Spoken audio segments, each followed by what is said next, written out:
The Galactic Council had ruled the stars for 12,000 years. It was a government of 847 different alien species, all working together under one set of laws. They had seen countless civilizations rise and fall. They had welcomed hundreds of new species into their fold. They believed they understood how the universe worked. They were wrong. When their sensors detected strange radio signals coming from a small blue planet in the Orion Arm, the Council did what they always did. They sent their best diplomatic ship, the Eternal Harmony, to make first contact. The mission was simple. Find the new species. Show them the wonders of galactic civilization. Make them an offer they could not refuse. Ambassador Thelvok led the mission. He was a Morathian, a being made of living crystal that glowed with soft blue light. He had served as a diplomat for 300 years. He had welcomed 47 species into the Council. He knew exactly how first contact worked. First, the primitive species would be afraid. Then they would be amazed. Then they would be grateful. Finally, they would sign the treaty and become part of the great galactic family. It happened the same way every single time. The Eternal Harmony descended through Earth's atmosphere on a warm spring morning. It landed on a wide field outside the United Nations building in Geneva, Switzerland. Thousands of humans gathered to watch, held back by soldiers and police. News cameras from every country pointed at the silver ship. The door opened, and Thelvok stepped out into Earth's yellow sunlight. His crystal body sparkled. Behind him came his team of advisors and translators. They had already learned human languages from the radio signals. They were ready. A group of humans walked toward them. At the front was a woman with gray hair cut short like a soldier. Her face was hard and calm. She wore a dark blue uniform covered with medals. This was Admiral Park Ga, the leader of Earth's first contact response team. Beside her walked a thin man with glasses and kind eyes. This was Dr. Yoon Tai-woo, the best language expert on Earth. Behind them came General Baek Sunwoo, a large man with broad shoulders and a serious expression. He commanded all of Earth's military forces that had been brought together for this moment. Thelvok raised his crystalline arms in the traditional greeting of peace. "Greetings, people of Earth," he said in perfect Korean, the native language of the team leader. "I am Ambassador Thelvok of the Galactic Council. We come in peace and friendship." Admiral Park nodded once. "Welcome to Earth. I am Admiral Park Ga. Please follow me inside where we can talk properly." They went into a large conference room. Thelvok noticed that the humans had prepared carefully. There were comfortable seats for beings of different shapes and sizes. There was water and food on the tables. These humans paid attention to details. For 3 hours, Thelvok explained everything. He told them about the Council and its history. He showed them images of beautiful alien worlds and amazing technology. He described the medical science that could make humans live for 1,000 years. He talked about ships that could cross the galaxy in days instead of centuries. The humans listened. They asked questions. Clever questions. Dr. Yoon wanted to know about language and culture. General Baek asked about military matters and threats. Admiral Park asked about politics and law. Finally, Thelvok presented the treaty. It was a thick document, translated into every human language. The Standard Integration Treaty had welcomed hundreds of species into the Council. It offered protection, technology, and membership in the greatest alliance in the universe. "This treaty will bring your people into a new age," Thelvok said proudly. "You will have access to wonders beyond your imagination. All we ask is that you follow the rules that have kept peace in the galaxy for 12,000 years." Admiral Park took the treaty. She began to read. Dr. Yoon read over her shoulder. General Baek watched their faces. The room was silent except for the soft sound of pages turning. After 1 hour, Admiral Park looked up. Her expression had not changed, but something cold had entered her eyes. Article 7, she said quietly. All member species must place their military forces under Council command during times of galactic emergency. A reasonable precaution, Thelvok replied. For the common defense. Article 12. All citizens must submit to genetic registration and monitoring. For medical purposes only. To track diseases and provide proper health care. Article 23. Member species may not develop certain technologies without Council approval. Thelvok shifted uncomfortably. Some technologies are dangerous. The Council has seen civilizations destroy themselves. We only wish to protect you. Admiral Park closed the treaty. She looked at Dr. Yoon. He nodded slowly. She looked at General Beak. He crossed his arms. She looked at Thelvok. No, she said. Thelvok's crystal body flickered. I am sorry. I do not understand. Perhaps there was a translation error. There was no error, Dr. Yoon said calmly. The Admiral said no. We decline your offer. For the first time in 300 years, Thelvok did not know what to say. No species had ever refused. Not one. The benefits were too great. The alternative was to remain alone in a dangerous universe. But the technology, he stammered. The medical advances. The protection from cosmic threats. You would reject all of this. Admiral Park stood up. Her voice was polite but firm. We thank you for your visit, Ambassador. We are happy to know that we are not alone in the universe. But we will not sign this treaty. Earth will remain independent. You do not understand what you are refusing. We understand perfectly. Admiral Park walked to the door and opened it. Now, may I ask when you will be leaving our planet? Thelvok left Earth 3 days later. He had tried everything. He had begged. He had warned. He had offered modifications to the treaty. The humans had listened politely and refused every single time as his ship rose through the atmosphere. Thelvok looked down at the small blue world. Such a tiny planet. Such a young species. They had no idea what they were doing. Or perhaps, he thought with a strange chill, they knew exactly what they were doing. And that was far more frightening. The great chamber on Nexus Prime could hold 10,000 beings. Today, it was full. Creatures of every shape and size filled the seats, floating platforms, and water tanks. Some were made of light. Some were living metal. Some were single minds spread across many bodies. All of them were confused and angry. High Counselor Verantis stood at the central podium. He was ancient, even by galactic standards. His species had been traveling between stars when Earth's sun was still young. He had seen empires rise and fall. He had guided the Council through 100 crises. But he had never seen anything like this. Let me understand, Verantis said slowly. These humans, these primitive creatures who only discovered nuclear power within living memory, have rejected the Standard Integration Treaty. Ambassador Thelvok stood before the Council. His crystal form was dim with shame. That is correct, High Counselor. The same treaty that has welcomed 847 species into our community. Yes, High Counselor.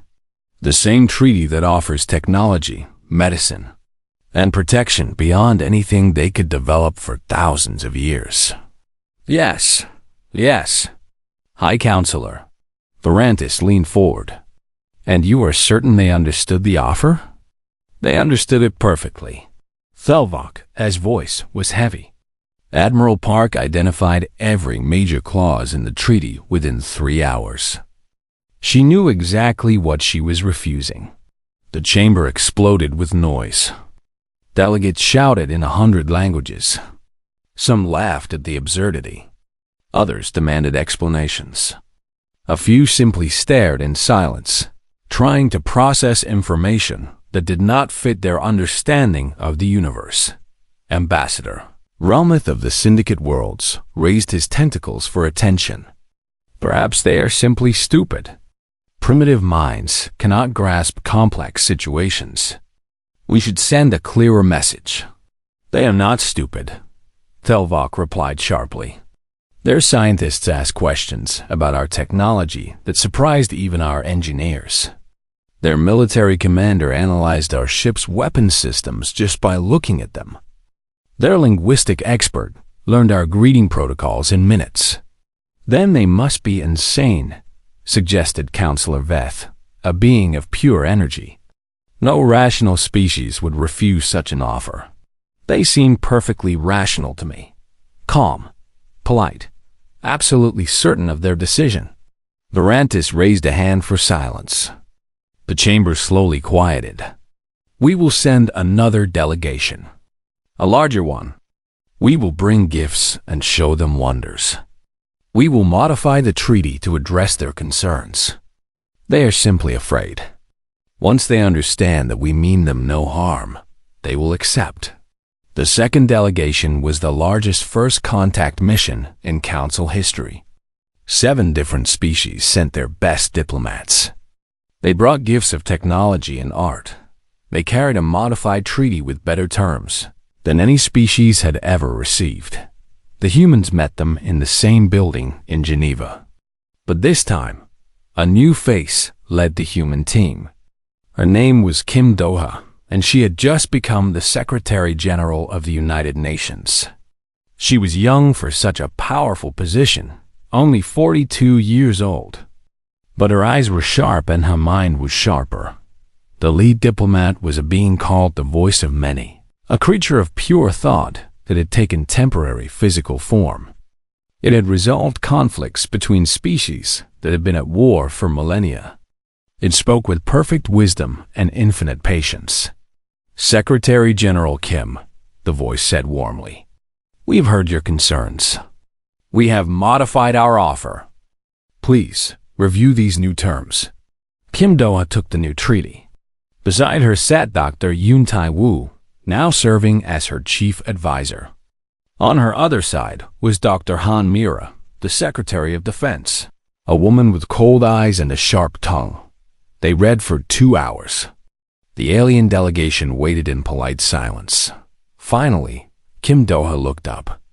The modifications are appreciated. However, the fundamental structure remains unchanged. What do you mean? The voice asked, genuinely confused. Your council does not seek partners. It seeks members who will follow its rules. The power flows in one direction, from the council to its members. You offer protection in exchange for obedience. That is not. We do not see it that way. How you see it does not change what it is. Kim Doha's voice was gentle but firm. Earth will not place its future in the hands of any external authority. We will make our own decisions, for better or worse. Dr. Han Myra spoke next. You speak of protection. Protection from what? The voice hesitated. The universe is dangerous. There are threats that younger species cannot imagine. Ancient machines that destroy worlds. Cosmic phenomena that can erase entire civilizations. Empires of darkness that lurk in the spaces between stars. Then tell us about them, Han Mira said. Share information freely. Help us prepare ourselves.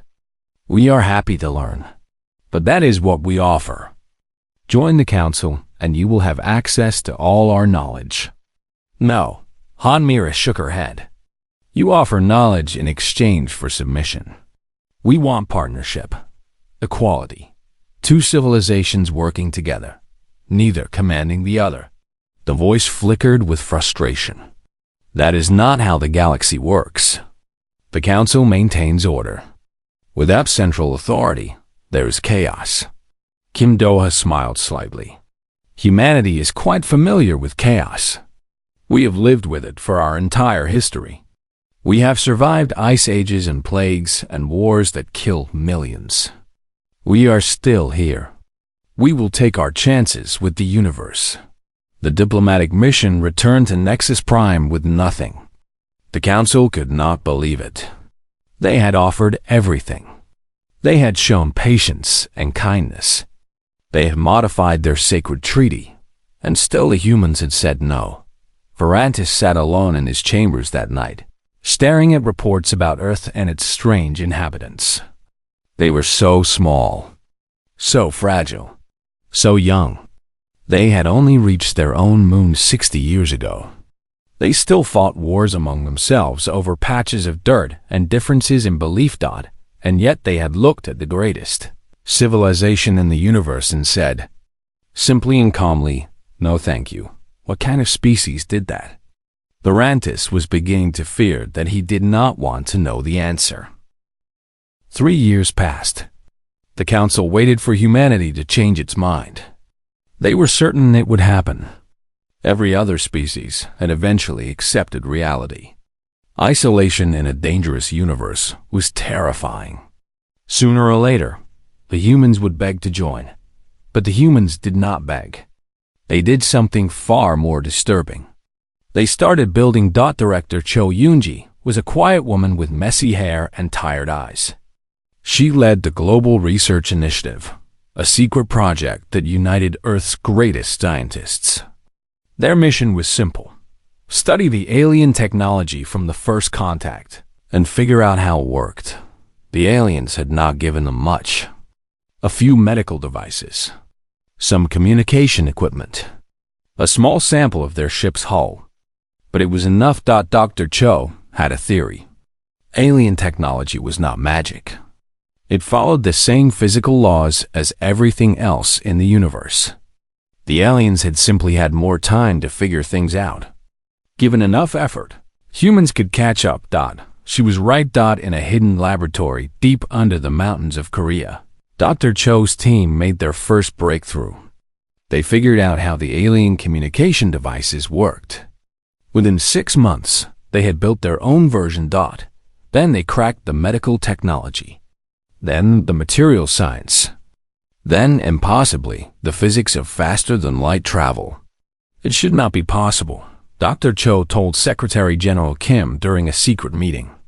This technology took other species thousands of years to develop. We did it in 3 years. How? Kim asked. Dr. Cho shrugged.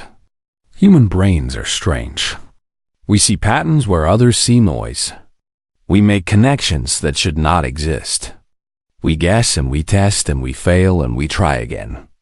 It is messy and chaotic, but it works. On Nexus Prime, Scout Commander Kethamel delivered his report to the Council with visible fear. The humans have developed functional faster-than-light drives.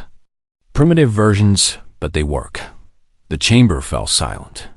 That is impossible, Varantis said flatly. It took the Marathians 8,000 years to develop FTL technology. The humans have had 3 years. I have confirmed the reports myself, High Counselor. Their ships are crude and ugly, but they fly. They have already sent probes to nearby star systems. How did they achieve this? Kethamel's many eyes blinked nervously. We do not know. Our scientists are baffled. Human neural architecture appears to be optimized for creative problem-solving in ways we do not understand. They see solutions that we cannot see. Meanwhile, on Earth, Fleet Admiral Song Hyun-woo oversaw the construction of humanity's first interstellar defense fleet. He was a practical man with no patience for beauty or elegance. His ships reflected his personality. They were ugly, blocky, angular. They bristled with weapons that human engineers had designed in secret labs around the world. They had none of the graceful curves of Council vessels, but they were fast. They were tough, and they were armed with weapons that could punch through alien shields. We are not building pretty ships, Admiral Song told his engineering teams. We are building ships that will make anything that threatens Earth regret its existence. Do not waste time on decoration. Focus on function. The Council decided that a show of force was necessary. They were not planning to attack, they told themselves. They simply wanted to demonstrate the gap between human and galactic technology. Surely once the humans saw a proper fleet, they would understand how foolish their resistance was. 200 Council warships assembled at the edge of Earth's solar system. They were beautiful vessels, each one capable of destroying a planet. They formed a wall of gleaming metal and dancing light. Intelligence. Director Bai Jiwan was a thin man with sharp eyes and a sharper mind. He monitored the alien fleet from a bunker deep beneath. So, his job was to understand what the aliens were thinking. They expect us to be afraid, he reported. To Admiral Song, they're psychological. Models predict that we will panic and surrender. Within days of seeing their fleet, Admiral Song laughed. It was not a pleasant sound. What is our response? The Secretary General has authorized full mobilization. Every shipyard on Earth is now working around the clock. We are tripling production of our defense fleet. Good. What else? We are broadcasting a message to the alien fleet. It says, "Thank you for the warning. We will be ready." On Nexus Prime, the reports from the demonstration fleet caused confusion and then alarm. The humans had not panicked. They had not begged for mercy. They had not even seemed particularly worried. Instead, they started building more ships, faster, with bigger weapons. They are not afraid, Bai Jiwan noted in his analysis. They view our fleet as an insult, not a threat. Our show of force has only made them angry. Varantis read the report 3 times. Each time, he understood it less. Fear was universal. Every species feared death. Every species feared superior force. It was the foundation of galactic politics. But humans did not seem to follow these rules. When threatened, they did not submit. They did not run. They did not even negotiate. They built weapons. They prepared to fight. They acted as if they believed they could win. What are we dealing with? Varantis asked his advisors. What kind of species does not know when it is beaten? No one had an answer. In 12,000 years of galactic history, the Council had never encountered anything like humanity. They did not fit any model. They did not follow any pattern. And that, more than anything else, was beginning to terrify the most powerful civilization in the universe. The Council called an emergency summit on Nexus Prime. For the first time in history, they invited a non-member species to send representatives. It was a desperate measure. Nothing else had worked. Secretary General Kim Do-ha led the human delegation. She brought 12 people, carefully chosen to represent Earth's best minds. Dr. Yoon Tai-woo came as chief translator and cultural advisor. His hair was white now, but his mind was still sharp. Admiral Song Hyun-woo represented the military. His presence sent a clear message. Earth was ready for any outcome. But the most interesting member of the delegation was young, Lee Sira. She was only 28 years old. A junior diplomat with an innocent face and quiet voice. The Council ignored her completely. This was a mistake. The Great Chamber was filled with the most powerful beings in the galaxy. Creatures older than human civilization watched as the small human delegation took their seats. Many expected the humans to be overwhelmed by the sight. They were not. High Counselor Varantis opened the summit with a long speech about the history of the Council. He talked about the wars they had ended, the plagues they had cured, the civilizations they had saved. He painted a picture of galactic harmony and shared prosperity. Then he presented the final offer. We have created a new treaty specifically for humanity, Varantis announced. It grants you more independence than any member species has ever received. You will keep control of your military in all but the most extreme emergencies. Genetic registration will be voluntary. Technology restrictions will be minimal. He held up the document. This is the most generous offer the Council has ever made. We ask only one thing in return. Acknowledge our authority in matters of galactic security. It is a formality, a gesture of good faith. Nothing more. The chamber waited in silence. 10,000 pairs of eyes watched the human delegation. Secretary General Kim took the treaty. She read it carefully. She passed it to Dr. Yoon, then to Admiral Song, then to Lee Sarah. They conferred in whispers. Finally, Lee Sarah stood up. The council barely noticed her at first. She was the smallest and youngest human in the room.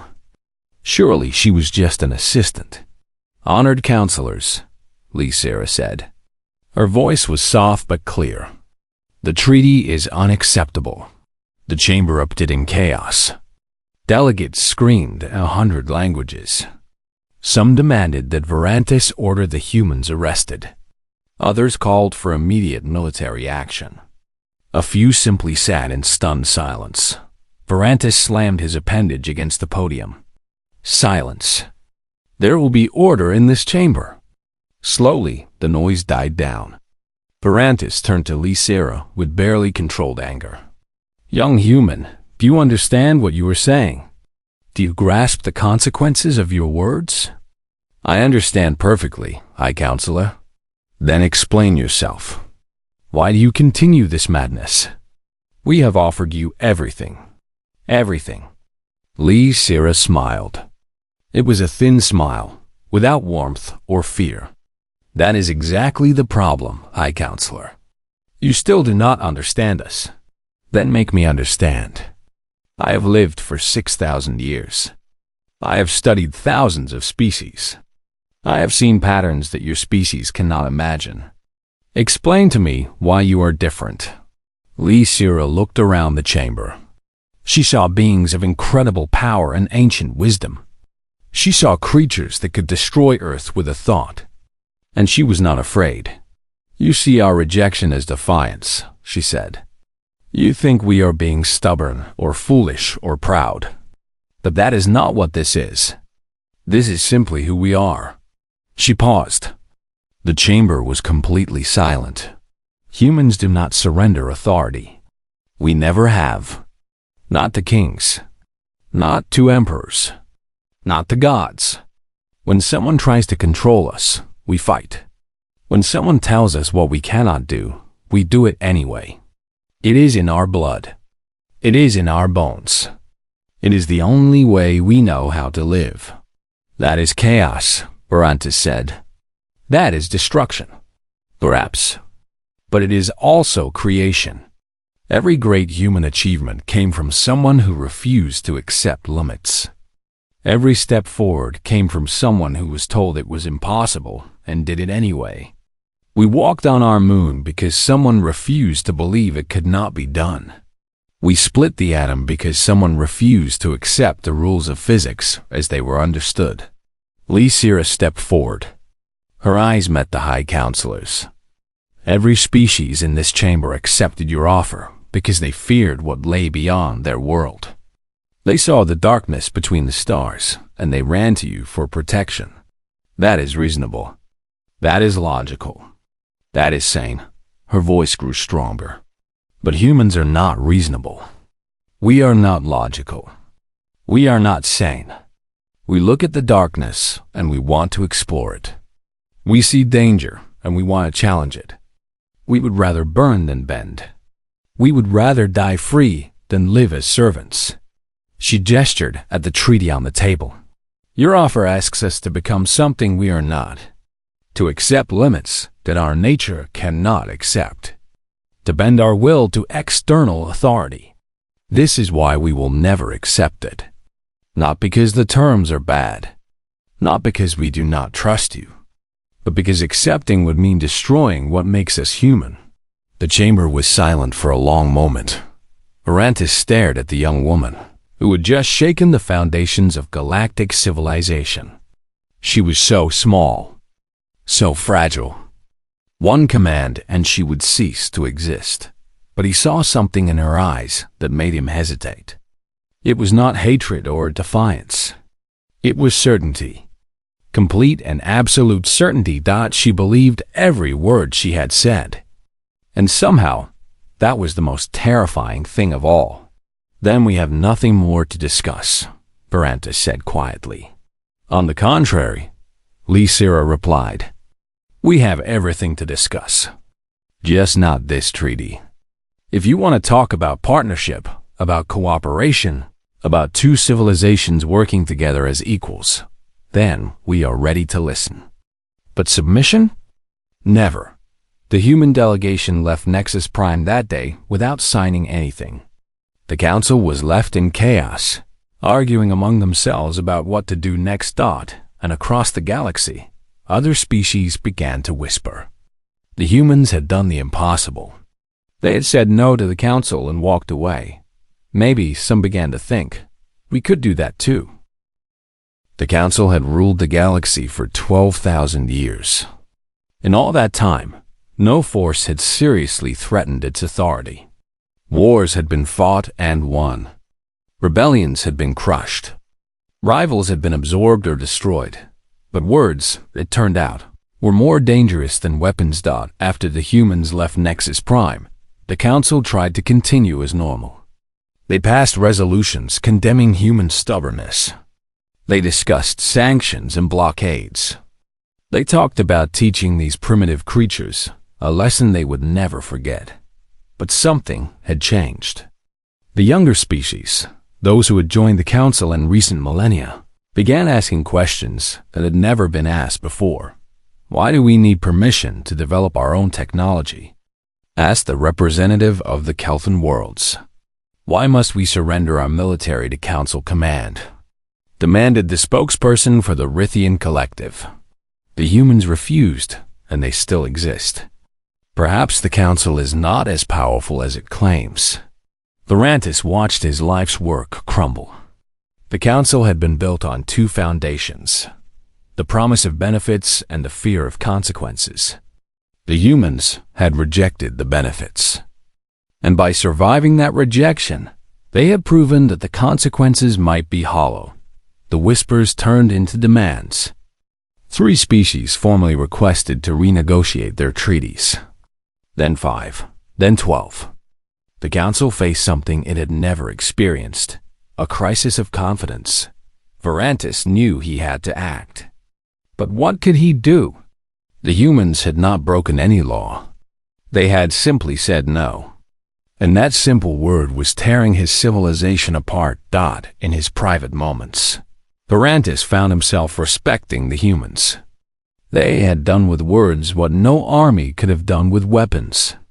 They had shown the galaxy that another way was possible. It was infuriating. It was also impressive. After months of debate, Varantis made a decision. He would go to Earth himself, not as a representative of the council, not as a diplomat with demands and threats.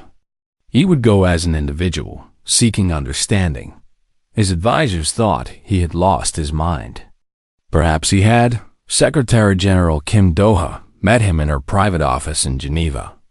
It was a small room with simple furniture. Varantis had to adjust his body to fit through the door. He found the experience oddly humbling. "Thank you for seeing me," he said. Kim nodded. "I was surprised by your request. I assume this is not an official visit." "No, I am here for myself. I need to understand something." "What do you need to understand?" Varantis was silent for a moment. "You have broken something that cannot be repaired. The council will never be the same. Many of my colleagues blame your species. They want revenge. And you? I want to know if it was worth it. From your perspective, was this destruction worth what you gained?" Kim considered the question. "We did not intend to break anything, High Counselor. We simply refused to join on terms we found unacceptable. What happened after was not our doing. But you knew it would happen. Your diplomats are clever. You knew that other species would see your refusal as permission for their own." Kim smiled slightly. "We hoped. We did not know. And now? What do you hope for now?" "The same thing we have always hoped for. partnership, cooperation, two civilizations working together as equals. Many civilizations, if others choose to join us. Varantis felt old. He had lived for 6,000 years, but he had never felt his age until this moment. The Council cannot function that way. We are built on hierarchy. Remove that, and we collapse. Then build something new. Kim leaned forward. You have 12,000 years of experience. You have technology we cannot imagine. You have wisdom we have not had time to develop. All of that is still valuable. It is still needed, but not as rulers. No, not as rulers. As teachers. As partners. As friends, if you can accept that word. Varantis thought about the young diplomat, Lysera, and her speech about human nature. About refusing to bend. About burning rather than submitting. He had thought those were the words of youth and foolishness. Now he wondered if they were something else. What would this new order look like? He asked. Kim stood and walked to her window. Outside, the sun was setting over the mountains. The sky was painted in shades of orange and gold. I do not know exactly, she admitted. We would have to build it together. Humans and Marathians and Kelthan and all the rest. No one species in control. No one species commanding others. Just civilizations choosing to work together because they want to, not because they must. It would be chaos. Perhaps. But we are good at chaos. We have practiced it for 10,000 years. Varantis made a sound that might have been a laugh. I came here expecting to find barbarians. Instead, I find philosophers. We are both, Kim said. That is what makes us dangerous. The new accord was signed 50 years later. It was not the old council with a new name. It was something genuinely different. A voluntary alliance of equal partners. No hierarchy. No mandatory submission. Just civilizations choosing to cooperate for mutual benefit. Not everyone joined. Some species preferred isolation. Some clung to dreams of empire. But most saw the wisdom in the new approach. They had watched the old order crumble and the new one rise. They had seen that change was possible. A statue was built on the neutral world of harmony, where the new accord made its home. 3 figures stood together. High Counselor Varantis, Secretary General Kim Doha, and Admiral Park Jie. The woman who had first said no. The inscription was simple. Progress requires those who dare to refuse. Admiral Park Minjae stood before the statue on the day of his inauguration. He was the grandson of G.A. Park, and he was about to become Earth's first ambassador to the reformed Galactic Council. He was young and nervous and proud. My grandmother used to say something, he told the assembled delegates, human and alien alike. She said the universe does not reward obedience. It rewards those stubborn enough to demand better. He looked at the crowd. So many different species, so many different shapes and sizes and ways of thinking. All of them here because 2 civilizations had found a way to meet as equals. She was right, he said. She was always right. The applause that followed came from beings that had witnessed the birth of stars, and beings that had only just learned to walk among them. It was the sound of a galaxy learning something new. Stubbornness, it turned out, was not a weakness. It was the beginning of everything.